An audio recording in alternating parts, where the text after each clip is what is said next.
Les travaux effectués consistent en la réhabilitation d'un réseau d'eau unitaire. Rue Tolbiac dans le 13e arrondissement de Paris, au niveau de l'ancienne gare des Gobelins. Ce réseau est situé dans une galerie technique en encorbellement entre deux niveaux de dalles. L'installation permet de dévoyer une partie des eaux usées, issues des immeubles et des restaurants concernant environ 10 000 habitants, et les eaux pluviales qui correspondent à 4 hectares de toiture et de dalles. Le collecteur est long de 250 mètres, avec un diamètre changeant de 500 à 800 mm.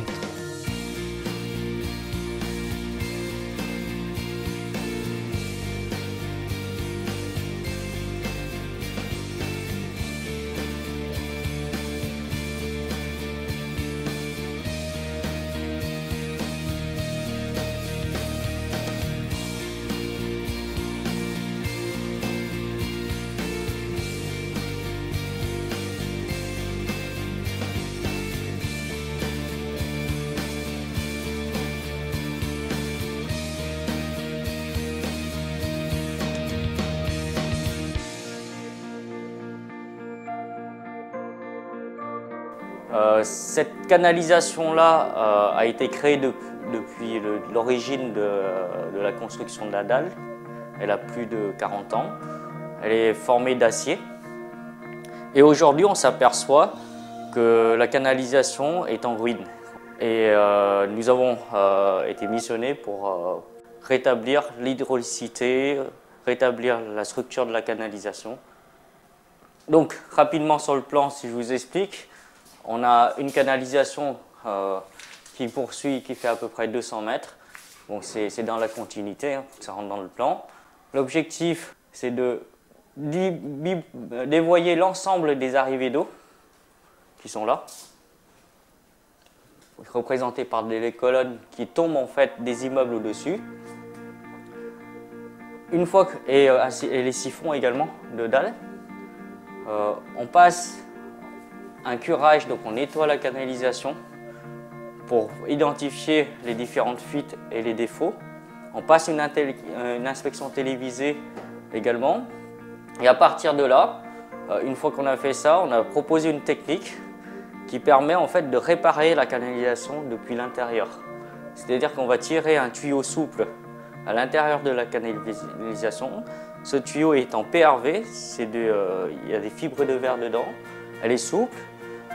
On la gonfle pour qu'elle se plaque bien autour du diamètre de la canalisation. Et ensuite, on la polymérise avec des trains de lampe UV qui va chauffer et qui va durcir la gaine.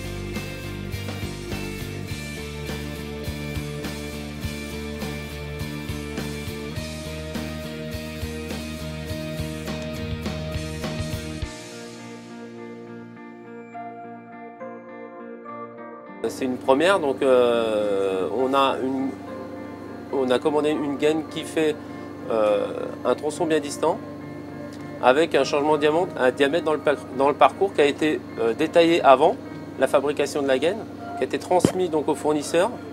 Et lui, à la fabrication, en fait, nous a mis un changement de section dans le parcours à une distance bien précise. Là, on vient de tracter la gaine à l'intérieur du collecteur.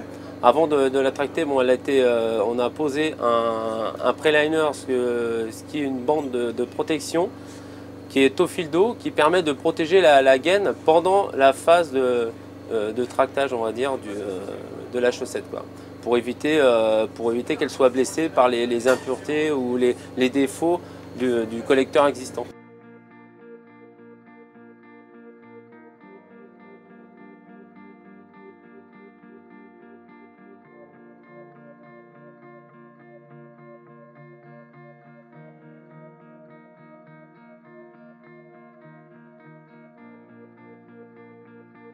Alors là, une fois que la chemise est à l'intérieur du tuyau, nous, notre rôle, c'est d'y mettre des sas à chaque extrémité.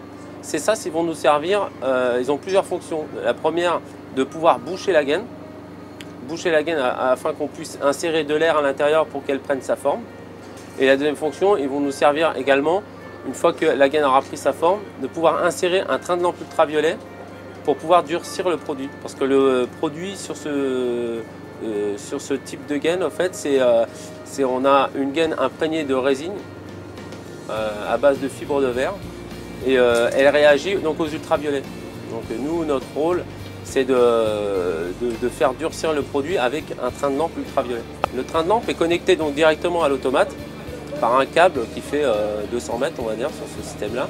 Sa fonction, en fait, lui, c'est de durcir la gaine par des rayons ultraviolets. Dessus, on a, pour ce genre de produit, on a un train de lampe qui fait 4 fois 1000 watts pour la polymérisation de la gaine.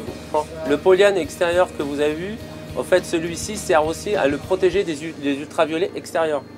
Si on devait l'enlever et le mettre à la lumière du jour, elle durcirait. En sachant que les gaines qu'on reçoit, elles sont codées chez le fabricant, on le rentre aussi dans le protocole. Ce qui nous permet en fait, d'avoir un suivi ultérieur à la gaine s'il devait y avoir un problème un jour. On a un pic de température au moment de la réaction chimique, ce qui nous permet de savoir si déjà la gaine réagit bien, et ensuite si dans le dernier capteur, si on voit qu'il y a un refroidissement léger de la gaine, ça veut dire que la réaction est déjà faite et que la gaine est dure. À partir du moment où on est passé avec le train de lampe. La chose la plus importante sur ce type d'opération, c'est qu'on a des camions et des voitures qui passent quasiment toutes les 30 secondes.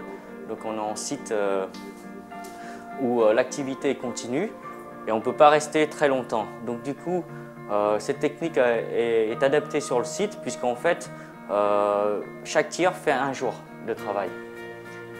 De plus, le fait de percer la dalle pour accéder à la galerie technique, on ne peut pas faire beaucoup de trous. Donc du coup, on nous a imposé de faire le minimum de trous dans un espace très confiné. En fait, nous, on recrée un tuyau dans le tuyau. On recrée donc une canalisation structurante, PRV, à l'intérieur d'un collecteur qui soit tout type. Ça peut être de béton, ça peut être de grès. Là, c'est de l'acier pour le coup. L'intérêt de tirer une gaine, ça met que 2 jours, alors qu'en traditionnel, si on doit couper les tuyaux morceau par morceau, ça prendrait 8 mois.